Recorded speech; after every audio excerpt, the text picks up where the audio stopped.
warahmatullahi wabarakatuh. Waalaikumsalam.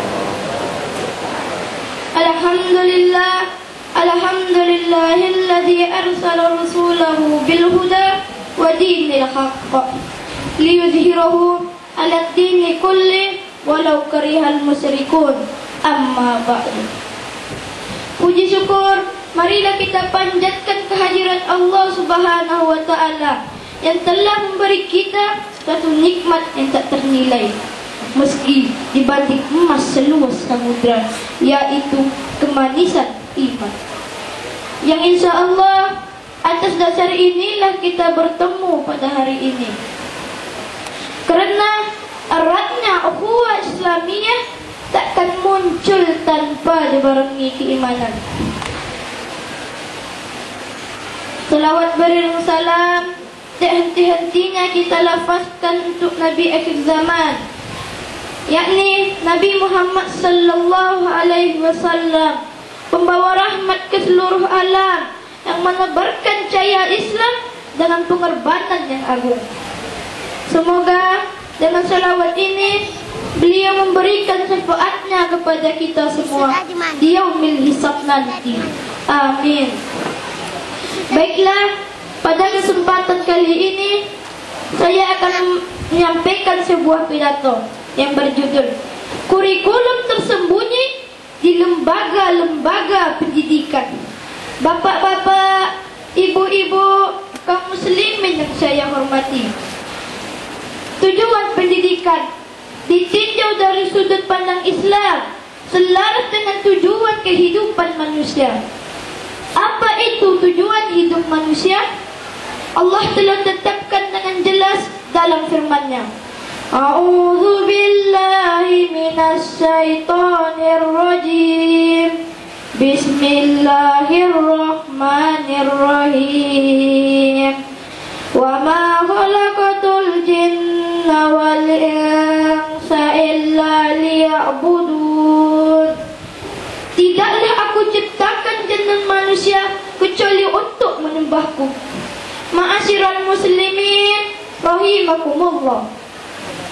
Untuk mencapai tujuan ini, maka dituntut agar seluruh kurikulum di lembaga-lembaga pendidikan mengarahkan dan memfasilitasi para pelajar hingga mencapai tujuan akhir tersebut. Seluruh kurikulum yang disusun harus bertolak dari prinsip ketauhidan dan berakhir pada ketauhidan pula. Tapi sungguh ironis, penduduk Indonesia yang mayoritas muslim bisa dikatakan sangat minim mendapatkan pendidikan moral Islam di lembaga-lembaga pendidikan. Bahkan hampir musnah. Contoh konkretnya kita lihat kurikulum di sekolah dasar yang pelajaran agama Islam hanya 2 jam dalam seminggu. Sangat tidak sebanding dengan sejumlah besar waktu yang disediakan untuk bidang studi yang lain. Bagaimana mungkin tujuan pendidikan bisa dicapai bila ia hanya dipandang sebelah mata oleh para penyusun kurikulum? Tapi itulah yang sedang terjadi hari ini. Sehingga disadari atau tidak, kebanyakan lembaga-lembaga pendidikan yang diikuti oleh pelajar muslim dari tingkat terendah hingga perguruan tinggi secara perlahan masuk ke dalam perangkap konsep-konsep di balik layar yang lebih tepatnya disebut kurikulum tersembunyi. Para hadirin pasti bertanya, apa bentuk kurikulum tersembunyi ini?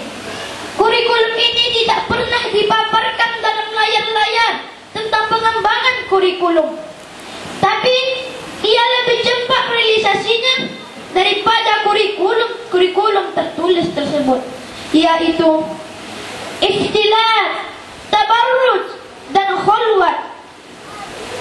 Ma'asyiral muslimin rahimakumullah. Apa itu ikhtilat?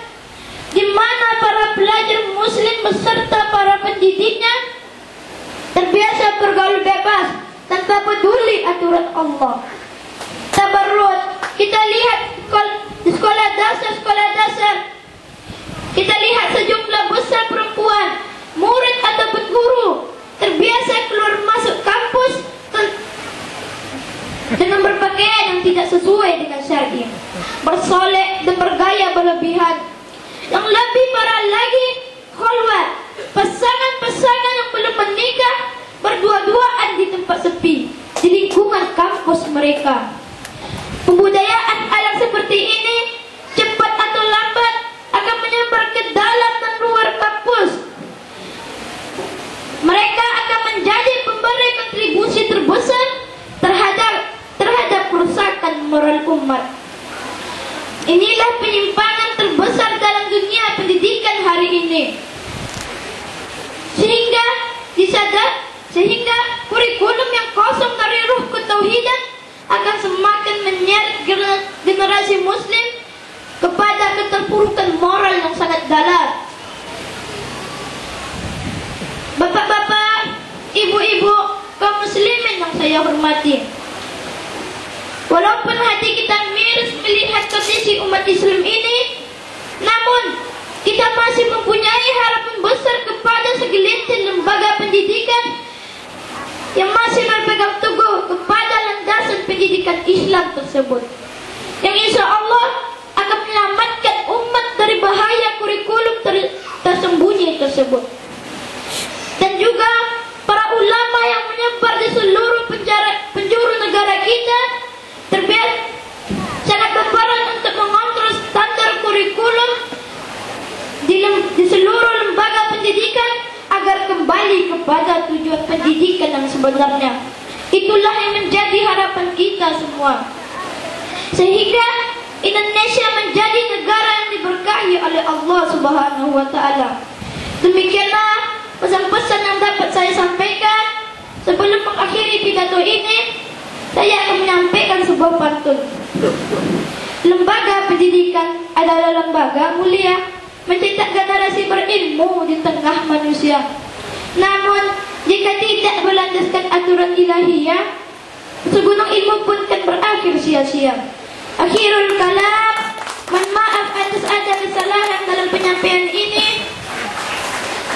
Wabillahi taufiq wal hidayah. Wassalamualaikum warahmatullahi wabarakatuh.